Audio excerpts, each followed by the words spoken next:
Di sini dulu pernah terjadi suatu peristiwa yang tidak pernah terlupakan penduduk kampung tersebut. Dulu, waktu terjadi kemarau yang cukup panjang, kampung tersebut serta persawahan-persawahan banyak yang mengalami kekurangan air, sehingga kekeringan terjadi di mana-mana. Jangankan untuk mengairi sawah ataupun menyiram tanaman, sedangkan untuk minum saja sudah sulit untuk mendapatkannya.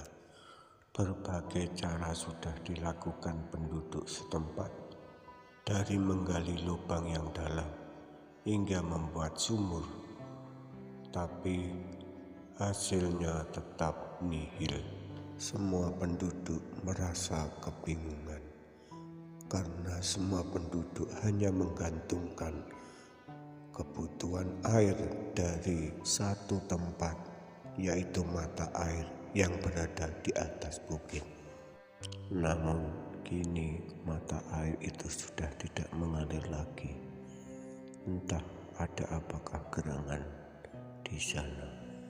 Dari begitu banyak penduduk, salah satunya adalah sepangsang suami istri yang bernama Kakek Wirat. Kakek Wirat di situ sudah dianggap sebagai sesepuh desa. Dia berkata kepada para penduduk, "Tenanglah wahai saudara-saudaraku, kita masih punya harapan, yaitu dari mata air yang berada di bukit itu. Untuk itu, aku suruh dari kalian untuk pergi ke sana." "Ada apa? Kok mata air sampai tidak mengalir lagi?" "Wagino dan kamu Tukirin, pergilah ke bukit itu, lihat ada apa di sana." "Baik, Kak, kami akan pergi ke sana." Wagino dan Tukirin pun pergi berangkat menuju bukit. Dia menyusuri lembah, menyusuri bebatuan. Dia mencari tahu di mana letak mata air itu berada. Setelah sampai, alangkah terkejutnya Wagino.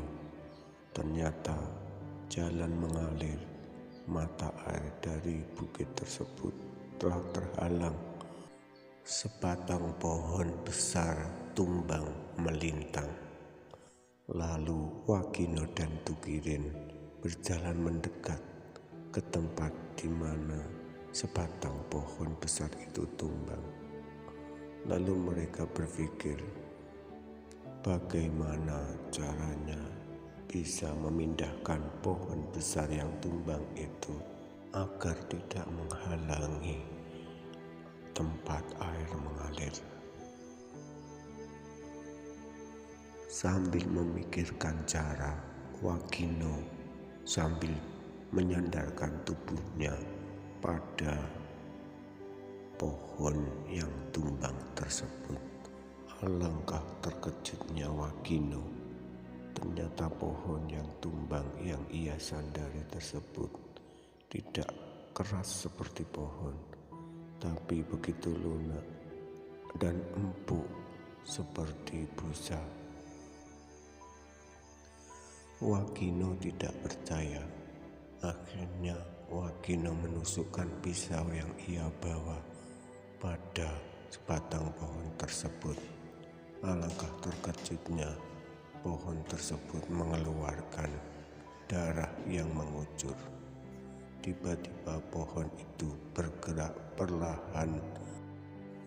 Wagino dan Tukirin perlahan mundur, menjauh dari pohon itu dan menyaksikan dari kejauhan. Dari salah satu sisi pohon itu tiba-tiba mendongak ke atas dan terangkat. Ternyata pohon yang tumbang tersebut adalah seekor ular yang sangat besar sekali. sedang bertapa di pinggir mata air tersebut. Wagino dan Tukirin lari tunggang langgang secepat-cepatnya. Sesampainya di rumah, Wagino melaporkan kepada sesepuh desa. Kakek Wirat, kami sudah sampai di mana tempat mata air itu. Ada apa, Cuk? Kau sampai berlari ngos-ngosan begitu. Begini, Kek. Setelah kami sampai di tempat mata air itu, ternyata ada pohon yang tumbang menghalangi aliran mata air tersebut. Begitu kami mendekat, ternyata bukan sebatang pohon yang tumbang, Kek. Begitu kami menancapkan pisau kami pada pohon itu, tiba-tiba pohon itu bergerak. Lalu kami berlari menjauh. Ternyata adalah seekor ular yang sedang bertapa, Kek.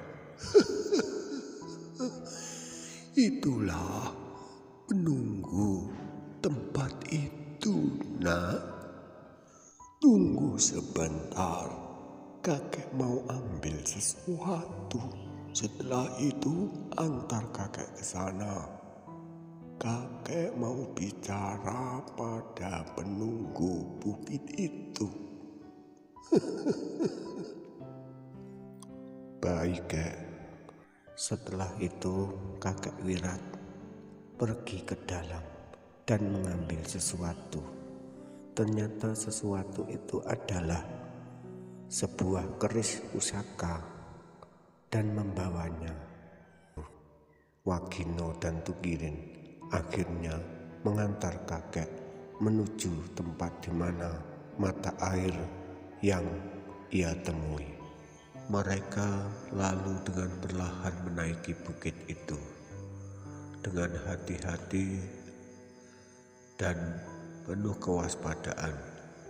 Sesampainya di suatu tempat di mana mata air itu berada, kakek itu lalu berkata, "Permisi, Tuan." "Permisi." Kau yang telah mengusik pertapaanku. Siapakah kau, kakek tua? Aku adalah sesepuh desa ini. Saya mohon permisi, Tuan. Sudikah Tuan berpindah tempat dalam pertapaannya? Tidak bisa. Aku sudah sedikit lagi mau menyelesaikan pertapaanku. Aku mohon, Tuan. Kami sangat membutuhkan air tersebut untuk kehidupan kami. Desa kami sedang dilanda kekeringan akibat kemarau panjang ini. Cuma mata air ini satu-satunya tumpuan hidup kami. Lantas ada apa hubungannya denganku? Karena Tuan telah menghalangi aliran air mata air ini. Baik, aku mau pergi. Tapi ada satu syaratnya. Serahkan satu nyawa anak gadis dari desa kamu. Tapi itu sangat berat, Tuan.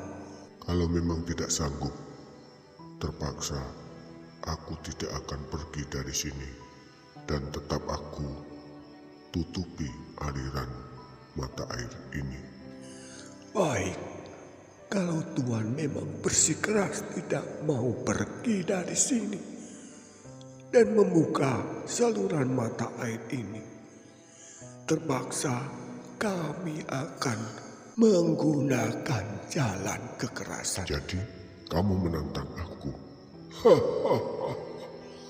Silahkan kalau memang kamu menempuh jalan kekerasan. Saya tidak akan pergi dari sini. Kemudian kakek tersebut mengeluarkan pusaka keris yang dia bawa dari rumah dan menghunuskan ke atas langit. Tiba-tiba ujung keris itu bersinar kebiru-biruan dan muncul seekor naga yang sangat besar dan terbang Ular penunggu bukit itu terperanjat, kemudian langsung lilung ke tanah dan berkata, "Maafkan saya, kakek. Maafkan saya. Baik, saya akan pergi." Kemudian ular penunggu bukit itu perlahan merangsuk pergi dari pertapaannya, dan aliran mata air itu kembali mengalir. Semua penduduk bergembira dan mengucapkan terima kasih kepada kakek Wirat. Pemirsa, cukup sekian dari kami dan terima kasih atas perhatiannya. Wassalam.